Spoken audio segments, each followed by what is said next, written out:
Shri Venkateswara gold తాకట్టులో ఉన్న మీ బంగారాన్ని విడిపించి కొనబడును.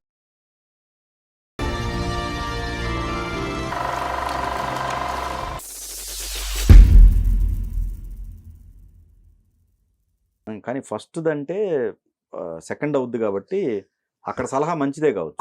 సలహా మంచిదే కావచ్చు.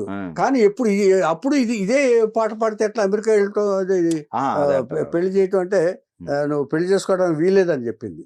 దీనికి కారణం ఏంటంటే వీళ్ళు రోడ్డు మీద పడతారని, మళ్ళీ ఆ కాజాలు కుట్టుకోవటం, ఇవి ఆ జీవితానికి వెళ్ళటం ఇష్టం లేదు. ఈవిడ సంపాదన ఆగిపోతే వెళ్ళిపోతే ఉన్నదే కరిగించుకుని తినేస్తే రేపేం ఉండదు. సో ఫ్లో రావాలి, ఈవిడ యాక్ట్ చేస్తూ ఉండాలి, డబ్బులు రావాలి. తల్లి స్వార్థం అది. Okay okay, it's fact. ఏమండి ఆ తల్లికి ఈవిడ పెళ్లి చేసుకుని వెళ్ళిపోతే ఇక లాభం లేదని చెప్పేసి పెళ్లి వద్దని చెప్పింది. అప్పుడు డిసైడ్ చేసుకుంది, ఆలోచించింది.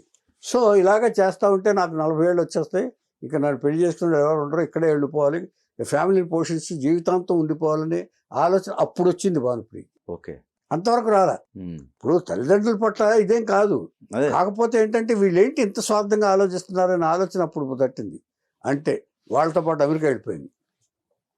ఆదర్శ్ కౌశల్తో ఐఎమ్ రెడీ అని చెప్పేసి నేను ఐఎమ్ లీవింగ్ ఇండియా అని చెప్పేసి సుమతి కౌశల్తో పాటు వెళ్ళి వాళ్ళ యాక్సెప్టెన్స్ తీసుకుని మీకు ఓకే కదా నేను వచ్చేస్తున్నాను అని చెప్పేసి వెళ్ళి అక్కడ వెంకటేశ్వర గుడిలో పెళ్లి చేసుకున్నారు. ఆవిడ పెళ్లి చేసుకోవడం, ఇక ఈవిడ ఫైనాన్షియల్ మొత్తం కంట్రోల్ అంతా మదర్ తీసేసుకుంది. ఈవిడ ఇప్పటివరకు సంపాదించిన ఆస్తులన్నీ ఈవిడ వెనకాల ఇక కట్టడి చేసేసింది. ఆవిడ హ్యాండ్ ఓవర్ చేసుకుంది భానుప్రియ గారికి. అసలు ఒక్క నిమిషం కూడా ఒక నయా వేసుకోలేదు. అయ్యో, ఆవిడ కష్టం అదంతా. ఎందుకు వీళ్ళు చెప్పకుండా వెళ్ళిపోయారు తల్లి వ్యతిరేకంగా. అయినా కానీ ఆవిడ కష్టం ప్రాపర్టీ కదా. ఆవిడ కష్టం అంటే అసలు వాళ్ళని తీసుకొచ్చింది ఆవిడ ఆశ అది కదండి. ఓకే ఓకే, డబ్బు కోసమే కదా హీరోయిన్ చేద్దామంది. ఆవిడ ఆశ అది కదా. ఏమండి అయిపోయేటప్పటికి అక్కడికి వెళ్ళిన తర్వాత ఈవిడికి ఇది అర్థమైంది. సో ఇప్పుడు అత్తగారి మీద డబ్బుల కోసం ఆధారపడటం కానీ, ఇప్పుడు భర్త ఎంతున్న అమెరికాలో ఉన్నా కూడా కొంచెం అవసరాల కోసం ఉంటుంది కదండి. అప్పుడు ఏం చేసిందంటే ఆవిడ అక్కడ అత్తగారి అనుమతితోటి నృత్య శిక్షణాలయం డ్యాన్స్ స్కూల్ పెట్టింది. ఓకే, అక్కడ ఇండియన్స్కి మన దీంతో ఈ తర్వాత అక్కడ ఎప్పుడు కూడా ఇన్ఫాక్చుయేషన్ అనేది ముందు పెళ్లి చేసుకునేంత వరకు కొన్ని రోజులుగానే ఉంటుందండి. ఆ తర్వాత ఆయన అలవాట్లన్నీ బయటపడ్డాయి కొన్ని. భర్త గారి ఒరిజినల్ ఇది ఏమండి, ఆ ఒరిజినాలిటీ బయటపడిన తర్వాత ఇక వీళ్ళిద్దరి మధ్య విభేదాలు స్టార్ట్ అయ్యాయి. ఓకే, సో ఒకటి ఏంటంటేనండి, వాళ్ళు పెళ్లి చేసుకున్నారు. పెళ్లి చేసుకుంటే ఇది తర్వాత ఆవిడకి 31st ఇయర్లో 31, 32 ఇయర్స్లో పెళ్లి చేసుకుంది ఆవిడ. ఏమండి ఈయన తర్వాత ఇక వాళ్ళకి ఎలా ఉంటుందంటే కొంతకాలమే అమెరికాలో వాళ్ళ ఇదేంటంటే ఇక ఇది తగ్గిపోతుంది కొంతకాలం అయిపోయిన తర్వాత. ఒక అమ్మాయి పుట్టింది వీళ్ళకి. అంటే మీరు అనేది లైఫ్ స్టైల్. ఓకే, అమ్మాయి పుట్టింది. అమ్మాయి పుట్టేటప్పటికి అభినయ అని పేరు పెట్టారు. ఈ అమ్మాయి పుట్టిన తర్వాత ఇక స్టార్ట్ అయింది. ఆయన కూడా బాగా ఖర్చు పెట్టేవాడు, ఆదాయం చాలట్లేదు, ఈవిడేమో ఇచ్చేస్తుంది, వ్యసనాలు కూడా ఉన్నాయి కొన్ని. అక్కడంటే మామూలు ఎన్ని మన ఇండియాలో అంటే చెప్పుకుంటాం కానీ అక్కడేం పెద్ద విశేషం లేదు. ఓకే, ఏమండి అలాగా వీళ్ళిద్దరి మధ్య ఇది స్కఫుల్ స్టార్ట్ అయింది. స్టార్ట్ అయిన తర్వాత కొన్నాళ్ళు గడిచింది. అమ్మాయి పుట్టేంత వరకు బాగానే ఉన్నారు 2-3 సంవత్సరాలు. ఆ తర్వాత అత్తగారు పోయారు. అత్తగారు పోయిన తర్వాత ఇక వీళ్ళిద్దరి మధ్య ఇది వచ్చేసిన తర్వాత ఈవిడిక ఉండలేక బాగా సెన్సిటివ్ కాబట్టి 2005లో వచ్చేసింది. ఇండియా వచ్చేసింది. ఇండియా వచ్చేసి ఏవిఎంలో ఆదరణ పొందింది. ఏవిఎం వాళ్ళు సినిమాలు కూడా చేసింది ఈవిడ. ఏవిఎంలో ఏం చేసిందంటే ఒక కాటేజ్ ఇచ్చారు. అప్పుడు నేను వెళ్ళాను. అప్పుడు ఎక్కడ ఉన్నారంటే భానుప్రియ గారు, ఆవిడ ఎక్కడా లేదు, ఆవిడకి ఇల్లు లేదు, పాడు లేదు, వాళ్ళందరూ లాగేసుకున్నారు. అంచేత ఏవిఎం వాళ్ళు ఈ వరుసగా కాటేజీలు ఉంటాయండి, వాళ్ళకి మధ్యాహ్నం ఆర్టిస్టులు రెస్ట్ తీసుకోవడానికి కాటేజీలు వరుసగా కట్టారు. అందులో ఒక కాటేజీ ఈవిడికి ఇచ్చారు. ఇప్పుడు భర్త తరపు నుంచి కూడా ఏ ఆస్తి రాలా? అసలు ఆస్తి కాదు కదా, ఏమీ లేదు. తర్వాత అక్కడ ఆదరణ కోల్పోయింది. మొత్తం కోల్పోయిన తర్వాత ఇక లాభం లేదనుకుని భరించలేక ఇండియా వచ్చేసింది. అదేలే. ఓకే. పిల్లని తీసుకుని వచ్చేసింది. ఇక పిల్లని పెంచడం అది చేసుకుంది. అంటే ఇప్పుడు ఫారిన్ టైపు మ్యారేజెస్ ఎలా ఉంటాయంటే ఇలాగే ఉంటాయి. ఓకే. ఫారిన్ అలవాట్లు అంటే వాళ్ళు ఇండియన్స్ అయినా కూడా అక్కడ పెరిగారు కాబట్టి బ్రాటప్ కాబట్టి వాళ్ళ ఇదిలో పెళ్లి పెద్ద సీరియస్నెస్ లేదు అక్కడ. అదేనండి. మనం ఫీల్ అయినట్టు వీళ్ళు ఫీల్ అయినట్టు మన హిందూ ధర్మం లాగా ఉండదు. కానీ ఈవిడ ఇంకా ఆ ధర్మంతోనే ఉంది. ఓకే. భర్త, అత్తగారు, ఆ గౌరవం అదంతా ఈవిడ బాగా కొంచెం అమాయకంగా ఉండేది. ఆ ఇది ఉండేది. అయిన తర్వాత ఇండియాకి వచ్చేసిన తర్వాత ఈవిడ ఇక దాంట్లో సినిమాలు చేయటం మొదలుపెట్టింది. సినిమాలు చేయటం మొదలుపెట్టిన తర్వాత ఇందాక సినిమాల్లో చెప్పడం మొదలుపెట్టాను నేను. ఏడుకొండల స్వామిలో పద్మావతిగా చేసింది అరుణ్ గోవిల్ తోటి.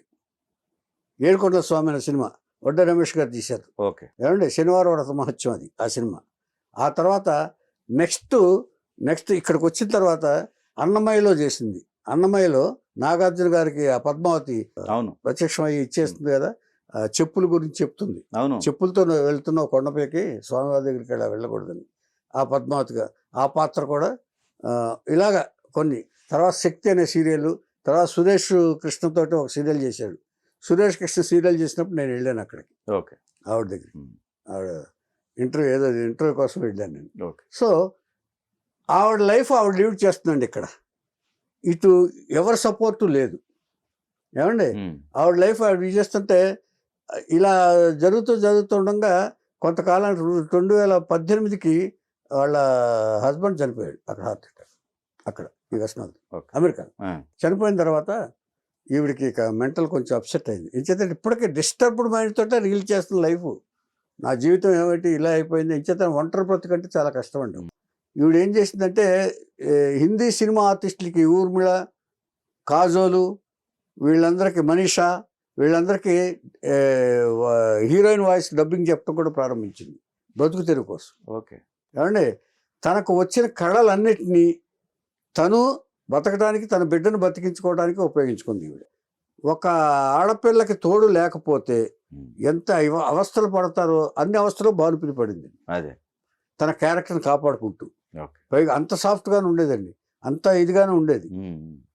మళ్ళీ అటు ఇటు జంప్ చేయటాలు లేవు ఈవిడికి. ఒక సాత్విక స్త్రీలాగా తన జీవితాన్ని గడిపింది. ఎందుకు అక్కడి నుంచి వచ్చిన తర్వాత ఆయన చనిపోయిన అంటే ఎఫెక్షన్ పోలేదు అయితే, అంతేనా? ఎఫెక్షన్ పోవటం కాదండి, ఎఫెక్షన్ పోవటం కాదు. ఈవిడ చెప్పుకోలేదు నా భర్త నన్ను వదిలేశాను, విడాకులు కూడా తీసుకున్నట్టు రూమర్ వచ్చింది. కానీ ఈవిడ బయటికి చెప్పుకోవాలి ఎప్పుడు. మేమేం విడాకులు తీసుకోలేదు, గొడవలు సాధారణంగా జరుగుతూ ఉంటాయని చెప్పుకుంది తప్ప అది చెప్పుకోవడానికి సిగ్గుపడింది ఈవిడ. అందుకనే అప్పుడే ఈ డిస్టర్బెన్స్ లోనే ఆవిడకి మెమరీ లాస్ వచ్చింది. మెమరీ లాస్ ఎందుకు వచ్చిందంటే ఆవిడ ఈ ఒంటరిగా ఆ కాటేజ్లో ఒక్కతే ఉంటాం, ఏదో షూటింగ్కి వెళ్ళి వచ్చేసి నైట్ పడుకున్న తర్వాత ఈ ఆలోచనలు అయిన తర్వాత నిదానంగా రికవర్ అయింది కొంచెం. ఈ అందరూ ఆదరించి సినిమాలు ఇవ్వటం, ఈవిడ వచ్చిందనగానే సీరియల్స్ బాగా చేస్తూ కొంచెం రికవర్ అయింది ఫైనాన్షియల్గా, ఆ పిల్లల్ని పెంచడానికి సరిపడా. ఏమండి ఇది అయిన తర్వాత మెమరీ లాస్ వచ్చిన తర్వాత, ఎందుకంటే నెగ్లిజెన్స్ అంటే తెలుసుకోలేకపోవటం. ఒకసారి తమిళ పిక్చర్లో ఎక్కువ పెద్ద డైలాగ్ వస్తే చెప్పలేక కాసేపు బ్రేక్ చేసేసి, ఇదివరకు డైలాగులు బాగా గుర్తుండేవి. ఆ తమిళ పిక్చర్ డైలాగ్ వస్తే అప్పుడు ఫైండ్ అవుట్ చేశారు, డయాగ్నైజ్ చేశారు ఇప్పుడు మెమరీ లాస్ అని. అప్పటి నుంచి వాళ్ళు మెడిసిన్స్, డాక్టర్ దగ్గరికి వెళ్ళటం, సైకాట్రిస్ట్ మందులు వాడటం, అది కొంచెం రికవర్ అయింది. ఇప్పుడు బాగానే ఉంది ఆవిడ. ఏమండి ఇలాంటి పరిస్థితుల్లో కూతుర్ని పెంచి కాలేజీలో చదివిస్తుంది కూతుర్ని తన దీంతో. ఇక వాళ్ళు అంతా సెపరేట్ అయిపోయారు. సో ఇప్పుడు లివింగ్ ఆవిడ బాగానే ఉంది. కూతురు చూసుకుంటూ కాలేజీ చదివిస్తూ ఆవిడ ఒక ఇంట్లో ఇల్లు తీసుకుని బాగానే ఉంది ఆవిడ. భానుప్రియ గారికి ఇప్పుడు ఏమీ లోటు లేదు.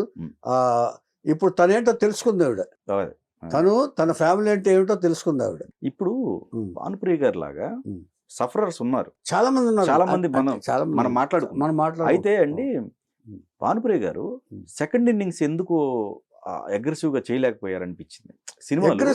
ఇదేనండి ఛత్రపతి కావచ్చు, ఆ, సినిమాలు మంచి సినిమాలు పడ్డాయి ఆవిడ. మంచిగా తల్లిగా చేసింది అన్నమయ్య సినిమా అన్నమయ్య కావచ్చు, సినిమా, ఇట్లాంటి అవును, సినిమాలు అవును, పడినప్పుడు అవును.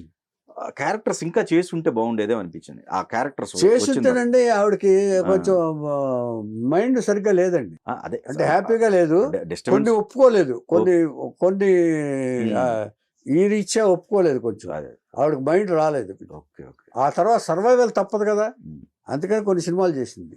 కానీ అయినా కూడా వయసు పెరిగిపోయింది కదా సార్, అదే 31 వయసులో పెళ్ళయింది, దాదాపుగా 40-45, ఇప్పుడు 60 ఏళ్ళలో కదా పుట్టింది ఆవిడ, దాదాపుగా 50 ఏళ్ళు పైన వచ్చేస్తే ఈ క్యారెక్టర్లేగా వచ్చేది.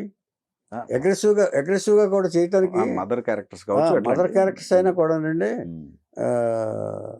అంటే ఆవిడ్ని ప్రిఫర్ చేయలేదు చాలా మంది ఓకే అప్పట్లో. ఓకే. ఇచ్చేదంటే ఇది తప్ప ఇలాంటి వాళ్ళు చాలా మంది ఉన్నారండి మనకి. ఇంకా దీనికి సంబంధించింది అన్నమయ్యలో చేసిన వాళ్ళు ఇంకొకరు ఉన్నారు, వాళ్ళ గురించి చెప్తాను నేను. అది ఒక పెద్ద డైరెక్టర్ కూతురు ఆవిడ. ఇవన్నీ చెప్తాను, ఎందుకంటే ఈవిడ చెల్లెలు ఉంది, ఈవిడ చెల్లెలు ఇది కూడా, ఈవిడ చెల్లెలు హ్యాపీగానే పెళ్లి చేసుకుంది, కానీ ఆ తర్వాత ఆయన కూడా 5 ఏళ్లకే చనిపోయాడు. వీళ్ళకి 7 ఏళ్ళకి విడాకులు వచ్చింది, ఆయన 5 ఏళ్ళకి చనిపోయాడు. అది చెప్తాను నేను. అలాగే. అయితే ఇక్కడ ఇంకోటండి, భానుప్రియ గారికి ఆవిడ పడిన కష్టం ఆవిడ దగ్గరకు రాలా పుట్టినింటి. అంటే ఒకటి చెప్పనండి, ఈ పెద్దవాళ్ళు కానీ, తల్లి కానీ, అన్న కానీ, ఏమండి అన్నలు కానీ, లేకపోతే తల్లి తండ్రి కానీ, వాళ్ళ కంట్రోల్లో పెట్టుకొని రన్ చేస్తారు ఎంత ఈ వీళ్ళు సంపాదించేటప్పుడు. ఇచ్చేదంటే ఇక వాళ్ళు తప్ప నేను ఏం చెప్తారంటే, వాళ్ళు సినిమా ఇండస్ట్రీలో నీకు రక్షణ ఉండదు, ఏం చేస్తారు అంచేత మేము చెప్పినట్టు వినాలని చెప్పేసి వాళ్ళు ముందు కంట్రోల్ చేసేస్తారు. చేసేటప్పటికి తల్లి అది చేసింది ముందు, ఫస్ట్ నీకు సెక్యూరిటీ ఉండదు, నేనే సెక్యూరిటీ, నేను అన్నంత బిల్డప్ ఇచ్చేసి ఫైనాన్షియల్ దీనికోసం. ఎంచేతంటే బ్రాడ్ టైలరింగ్ నుంచి వచ్చారు కదా సార్ వాళ్ళు, ఆ దరిద్రం ఇక చూడదలుచుకోవాలి, అక్కడ ఆవిడ ఇచ్చేసింది. అంచేత అంటే కొంతమంది స్వార్థం కోసం కొంతమంది బలేవక తప్పదండి సినిమా ఇండస్ట్రీకి వచ్చిన వాళ్ళు, అది ప్రూవ్డ్ ఫ్యాక్ట్. భానుప్రియ గారు చాలా చాలా సాఫ్ట్ అండి, చాలా సాఫ్ట్. అంటే ఎంత అమాయకురాలంటే ఆవిడ, అంటే ఇంత చేసినా కూడా ఎవరి గురించి ఒక తప్పుడు మాట మాట్లాడదు బాబు, చెడ్డ మాట మాట్లాడదు. తల్లి గురించి కానీ, భర్త గురించి కానీ, భర్త విడాకులు ఇవ్వలేదంటది, తల్లి బాగానే ఉందంటది, పలకరించదు, సిస్టర్ తను చూస్తా ఉంది, అంటే ఎవరిని కూడా చెడుగా మాట్లాడదండి, మంచి చెప్పుకుంటుంది. ఇచ్చేదంటే ఆడపిల్లకి ఇప్పుడు ఆవిడకి ఎవ్వరూ లేరు, కూతురు సర్లేండి, కూతురు పెళ్లి అయిపోతే ఇంకా ఆవిడ ఉంటుంది. అంచేత ఒక ఫ్యామిలీ అంటూ లేకుండా పోయి ఆవిడ 2 విధాలుగా చెడిపోయింది.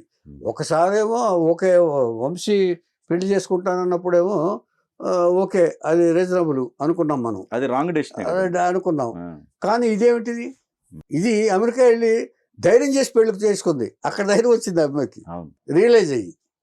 అంచేత అతను వాళ్ళు పెద్ద ఫ్యామిలీస్లో చాలా బాగుంటారు అనుకుంటాం, కానీ అక్కడికి వెళ్ళాక కానీ తెలియలే అతని వ్యవహారం. ఇప్పుడు డీసెంట్గా లైఫ్ లీడ్ చేయాలి కదా, ఒక కళాకారునిగా చూడాలి కదా, ఒక కళాకారుని భారీగా దొరికినందుకు ఆయన అదృష్టవంతుడేగా, whatever it may B.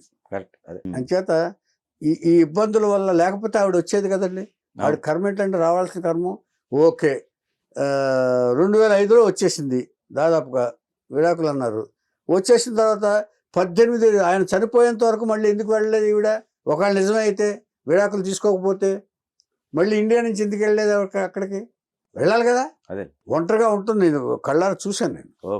అలాగా ఆ జీవితాలు అంతేనండి. ఎంచేతంటే వీళ్ళు ఒకళ్ళ కోసం పోటు పట్టడం, వాళ్ళకి తన కష్టార్జితాన్ని అప్పచెప్పేయటం, వీళ్ళ జీవితాలనేమో ఇదైపోవటం ఎవరికో ఒకళ్ళకి. ఎంచేతంటే ఇప్పుడు ఒకటి అబ్జర్వ్ చేయాలి మనం, ఇవన్నీ ఎందుకు జరుగుతాయి చెప్పలేండి. వీళ్ళు నన్ను ఎక్స్ప్లాయిట్ చేస్తున్నారు కదా, వీళ్ళకంటే వాళ్ళే బెటర్ అని చెప్పి ఒక ఫాస్ట్ డెసిషన్ తీసుకుంటారు పెళ్లి విషయంలో. ఎవడో ఒకటి కల్పితం అయిపోతారు. మీకు అర్థమైందా? కొంతకాలం అయిపోయిన తర్వాత ఏ వయసుకు జరగాల్సిందో ఆ వయసు జరగాలండి, జరగలేదు. ఒక 50 పిక్చర్లు చేసిన తర్వాత ఎవరినో ఒకరిని ఇచ్చేసుకుని చూసుకుని పుచ్చుకుంటే ఒక మర్యాదగా ఒక పద్ధతిగా ఉండేది. వీళ్ళు ఏం చేస్తారు, ఇక ఆ తర్వాత ఫ్రస్ట్రేషన్ వచ్చేస్తుంది. ఆ ఫ్రస్ట్రేషన్లో రాంగ్ డెసిషన్ వచ్చేస్తుంది. రాంగ్ డెసిషన్లో అమెరికా వెళ్ళి పెళ్లి చేసుకుందంటే మరి వీళ్ళ ఫ్యామిలీని వదిలేసి ఇక ఆ ఫ్రస్ట్రేషనే కదా. అంత అమాయకురాలు కూడా, అంత మంచి అమ్మాయి కూడా. అది భానుప్రియ గారు. కానీ నిజంగా ఆవిడ ఇప్పటికీ ఆవిడ ఎవరిని బ్లేమ్ చేయదండి, సాత్వికురాలు. అంచేత పద్మావతి క్యారెక్టర్ వేసింది కాబట్టి ఆ వెంకటేశ్వర స్వామి దయతో ఆవిడ బాగుండాలని ఆశిస్తాం.